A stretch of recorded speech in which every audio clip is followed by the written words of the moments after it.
It's Radio Free 501c, the podcast of Rogue Tulips Consulting. I'm your host, Cecilia Sapp, and we're so excited to be back for Season 6 and continue bringing you outstanding ideas and thought leaders and different ways of thinking. So don't forget to subscribe because you're not going to want to miss any of it.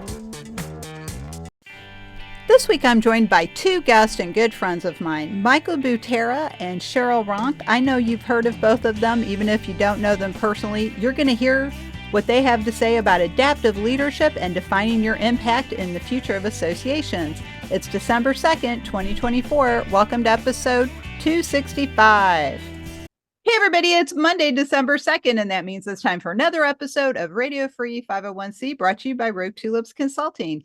I'm your host, Cecilia Sapp.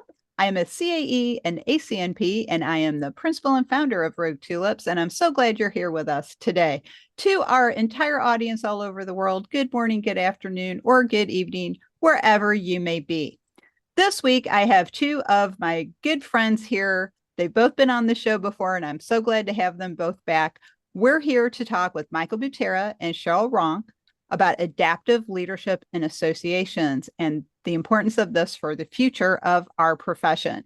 But before we launch into the topic, I'd like Michael and Cheryl to introduce themselves. I'm going to throw it over to Michael to say hello to the audience and tell us a little about yourself. Well, thank you very much, Cecilia, and it's great to be on the program with Cheryl as well. I am the owner and operator of Association Activision. We work only in the nonprofit community, primarily in facilitation, governance, and executive coaching.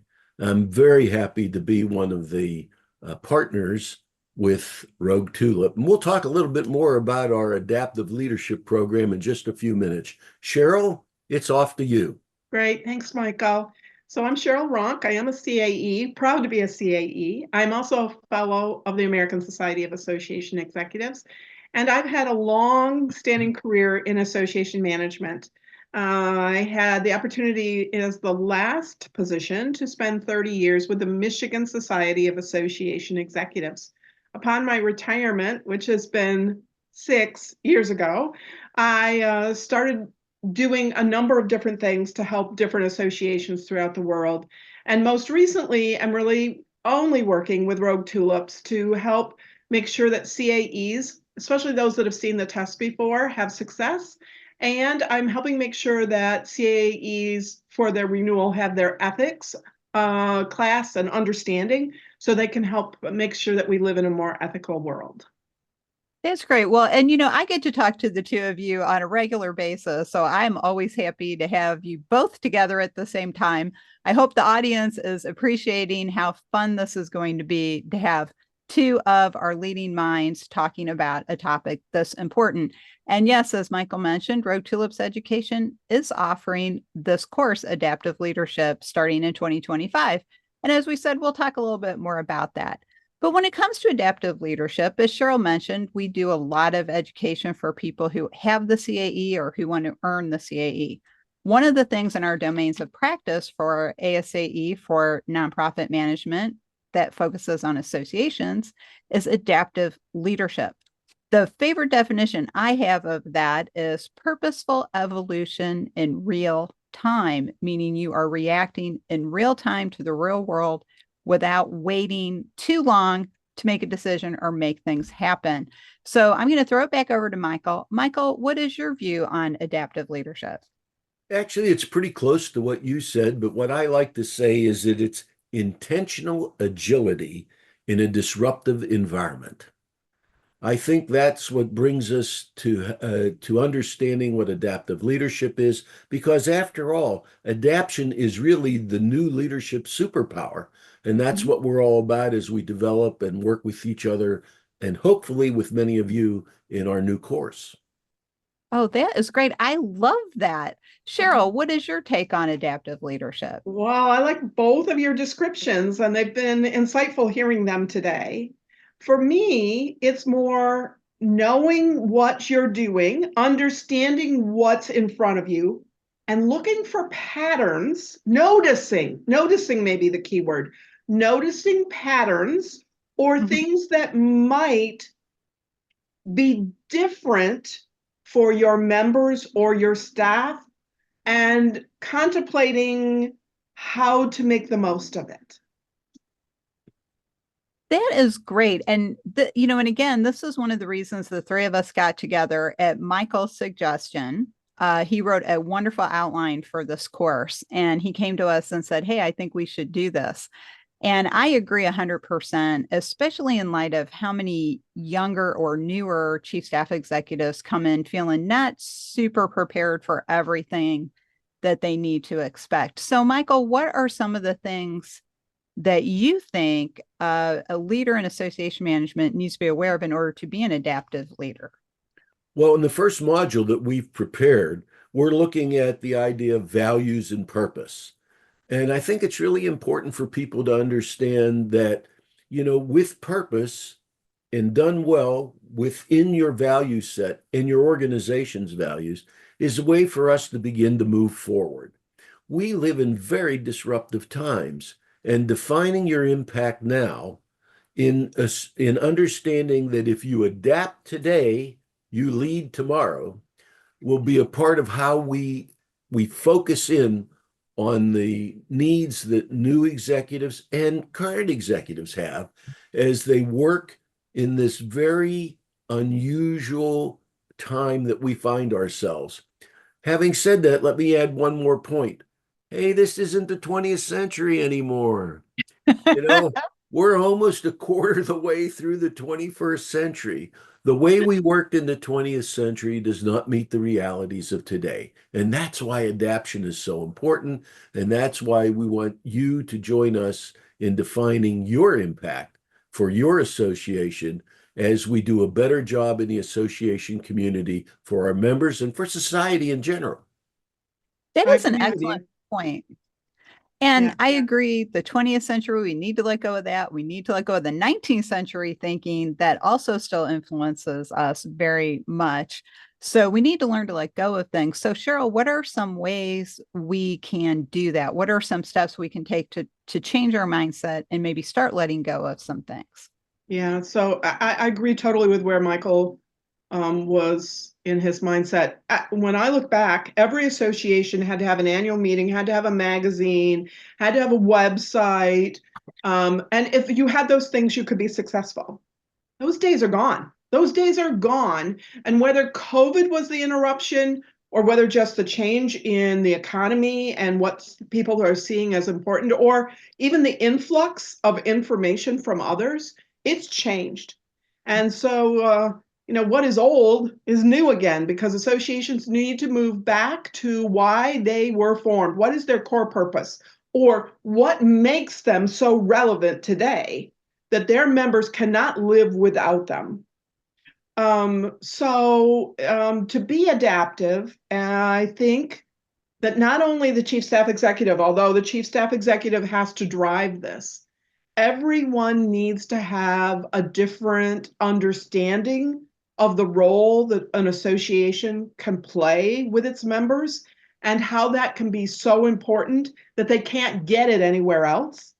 And if you keep your mind on that focus and you research and you look, for example, the section that I just have been working on for this new class is on data-infused decision making. And so we really got into thinking about how decisions are made, what you need to make smart decisions, who you involve at the right time, because people support that which they create. And doing that means you need to make some decisions about cleaning out some of the stuff you don't need anymore. And so it really is being on top of what you're doing, why, and for whom, and understanding the essential role that an association can play with its members. I am so glad you said that, Cheryl, because purposeful abandonment is directly related to purposeful evolution. It is that letting go of the things that no longer work and no longer support us. So, Michael, what are your thoughts on that? Well, one of the things I think we have to do as we examine, the area that I've been working on, which is, as I said, purpose and values, is a way of thinking. We talk so much about strategic planning in this business, And, I want to be polite to all of our good friends that work in that field, but a lot of strategic planning is nothing more than a good operational plan. What we really need and what we hope to bring to people is the idea of strategic thinking. And what's strategic thinking? For me, I've come up with a way to deal with it that I think can help all of us. Strategic thinking is all about focus. Focus stands for F is for foresight. We talk a lot about foresight, but do we act on foresight? O is for observation. Are we carefully examining the internal and external environment in which our associations now work? C, collaboration. We need more collaboration with more people than we've ever had today.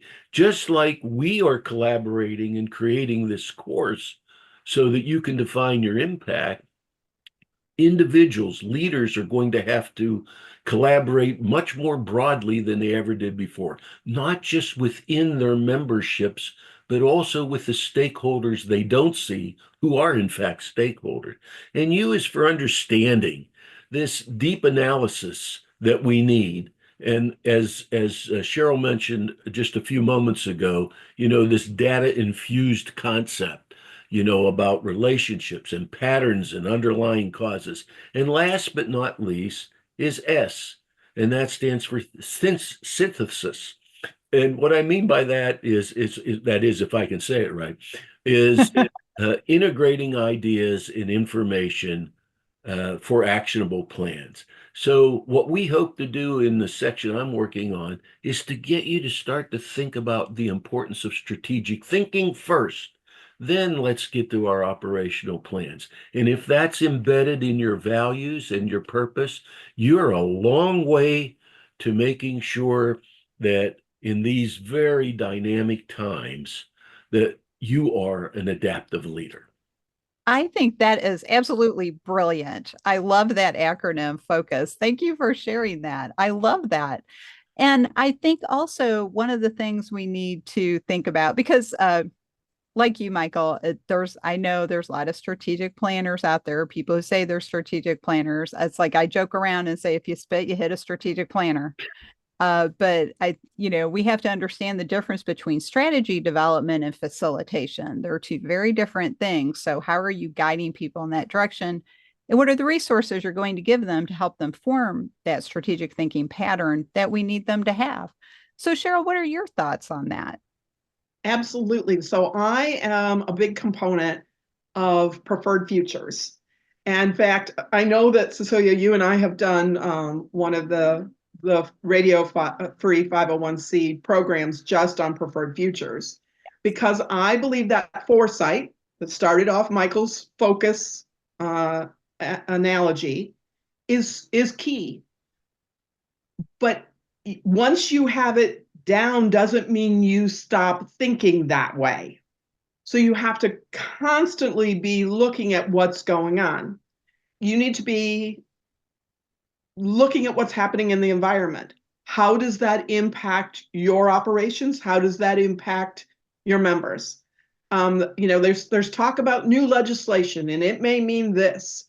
Well, how does that impact people? What would be your role in it?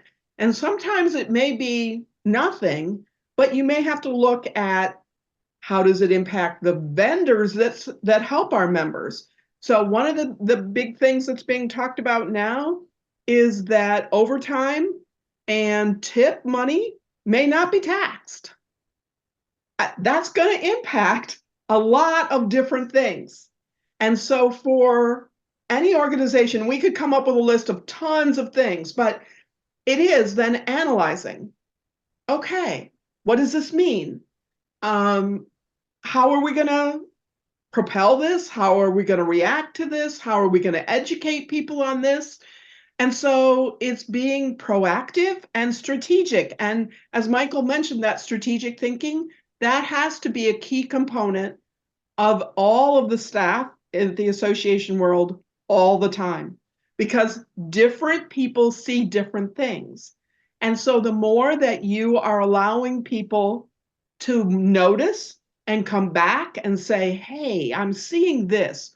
Another example, people are ordering this great new book, and they want it overnight. And they're not ordering just one. They're ordering enough for their whole department or for all the people in their leadership. Wow, that information, that knowledge gives you then insights on how are people using this? What could we do? How could we propel this even further? So it's taking everything in that is happening around you, whether it's internal or external, and strategically thinking about it instead of just letting it happen. And I am so glad you said that, because we have to stop reacting to things. Yeah. If something happens unexpected, we need to take a moment and look at that thing and say, hey, okay, what is this? And all the things you just said, Cheryl, what's it impacting? How is it going to affect us? What steps do we need to take now?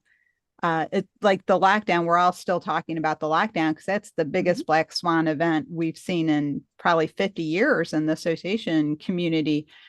The people who were able to stop and say, wait a minute, what can we do differently? Why do we need to do it differently? Where do we need to shift? Are the ones who came through that lockdown period in fine shape. It was the people who laid off staff, wouldn't use reserve funds, thought they could go right back to doing what they did before without integrating any of that learning that we had. Absolutely right, Cecilia. And for some of the organizations that I know of, COVID was awful for the world, but for some of them, they really started to understand the value that they could serve to their members to save their members time and energy in a way that they hadn't thought of before. And as a result, they started becoming more adaptive and really, at that point, defined their impact. And then they've continued to think that way. And so I wouldn't want COVID ever again. I wouldn't want anything ever again to shock us the way it did. So instead, I'd rather have people start to think differently without something that dramatic having to happen. Because associations are still so essential. And if they can start to think about how to be those organizations that no member can be without and start constantly evolving that way, they will come back to their heyday. That's a great point. And Michael, I want to get your insight on this. We were just talking about not reacting, but being proactive in these environments when something happens. So what do you think, based on all your experience, and you're a very thoughtful person, you spend a lot of time thinking and writing and reading. So what do you think are some of the actual tools that people need in order to become an adaptive leader that does strategic thinking? Well, let's start with understanding first that before I get into the tools, first we want to think about the idea that purpose-driven leaders are able to shape meaningful futures. And notice the word is not future, but futures. And Cheryl was mentioning this a little bit ago.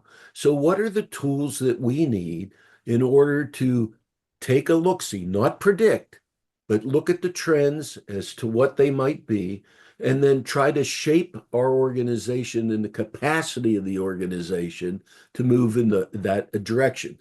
So one of the things we need to do is build capacity. Now, we always talk about things like relationship, and we talk about things like who we hire. One of the real needs that we're going to have, one of the great tools that we're going to need to possess, is talent development. Not just the talent we find or the talent we have, but how we assist those people inside the organization, both hired and volunteers, to continue to grow and understand the world, the environment, the place that they have. So one of the things we need to do right up front is to begin to rethink the way we hire, train, and promote our own individuals within the institutions. That's just one piece. Let me give you a second one. The second one is we have to know enough about technology, not for everybody to be a technologist. That's just not necessary. What we really need to know is enough about technology that we don't get duped or scammed or otherwise hurt through security problems. And let's be candid with one another. The vast majority of executives in these associations are not technologists. So I think that, that's just two of the many tools that we're going to need to bring forward. But deep down, maybe the most important one of all is to live your values. If you live your values, your purpose will shine, your organization will grow, and you will, as we like to say, define your impact for the community you represent. Wow, that is great advice. I love that. So, as we're getting near the end of this conversation, Michael, what would you say to somebody about why they need to learn more about adaptive leadership? Well, first and foremost, the reason they need to learn more is because in the world we have today, you have to always be learning. There is Mhm. no terminal degree. When I went to school, you went to high school, you went to college, you went to graduate school. If you really worked at it, you got a PhD or a doctorate in something. That's great. The trouble is, that isn't the way the world works anymore. That's a wonderful start, but you can't ever stop learning. So, the first thing we have to instill in ourselves and in our institutions is to always be learning. Second thing we have to understand, again, I think, is that this is a strange new world in the sense that there are no boundaries. Cultures from all over the world are coming in, and whether we like it or not, that's not the important part here. The important part is that we have to understand them. We have to grow them. We have to work through the misogyny. We have to work through the racism and so forth that's there.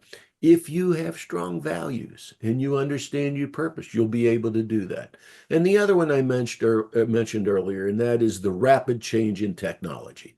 Technology is going to advance faster than you can buy the latest software.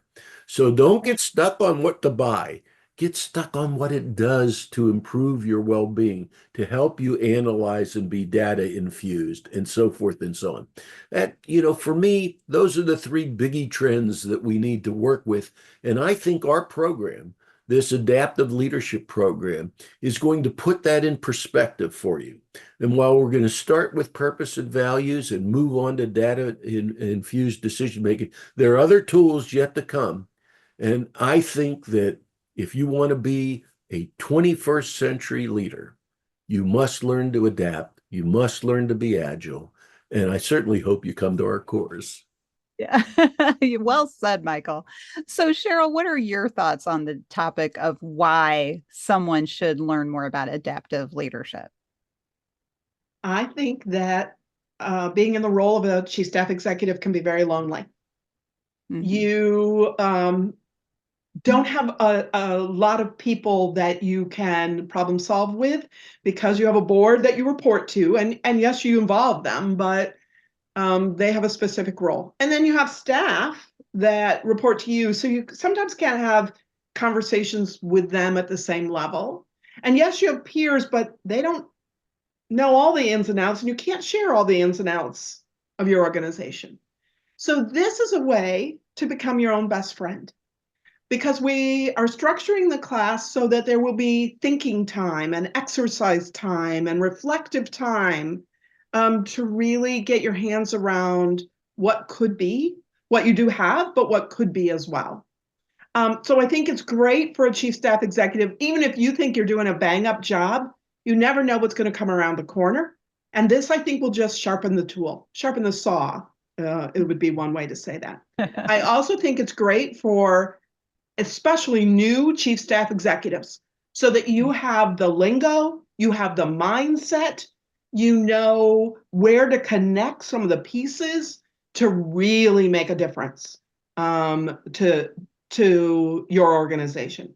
And then I think all senior level staff um, need to be involved at this level as well. So I think anyone who is in a leadership position should really consider taking the class so that they can be thinking about the role their association plays, the role they play in that key element of the futures, and how they can make a difference within their organization. Well, Oh, that's I'm sorry, Cecilia. I was going to say, as we launch our course the last week of January, January 27th of 2025, I like to tell this to people.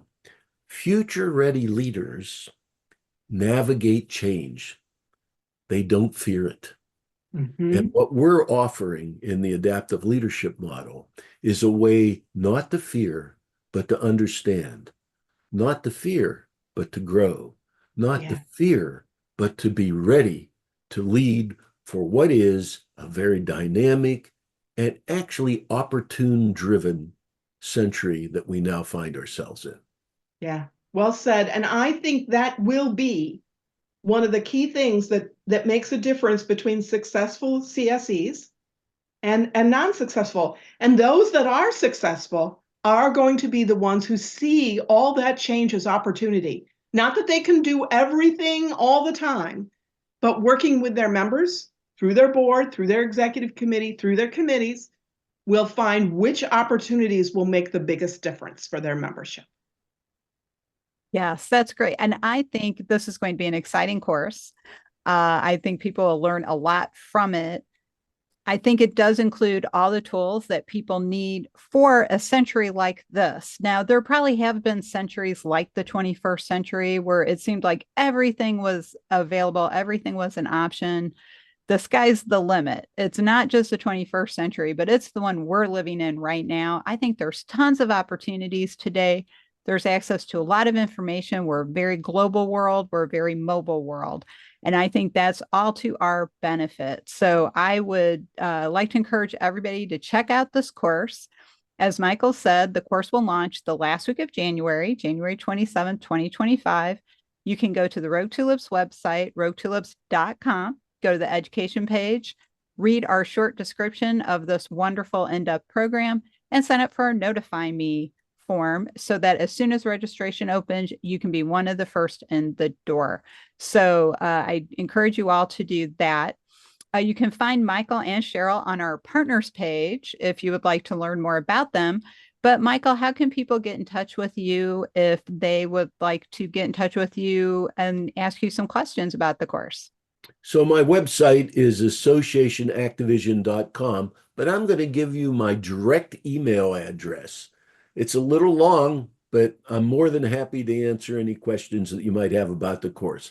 It's Michael B at associationactivision.com. I'm really looking forward to working with everybody, and I'll be more than happy to answer any specific questions that someone might have.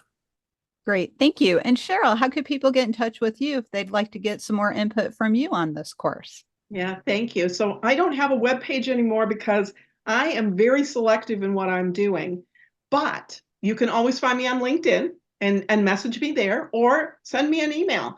I'm Cheryl, Cheryl, at SoRight, SoRight.org. My tagline is So Right It's Ronk. I just love that. That's so clever.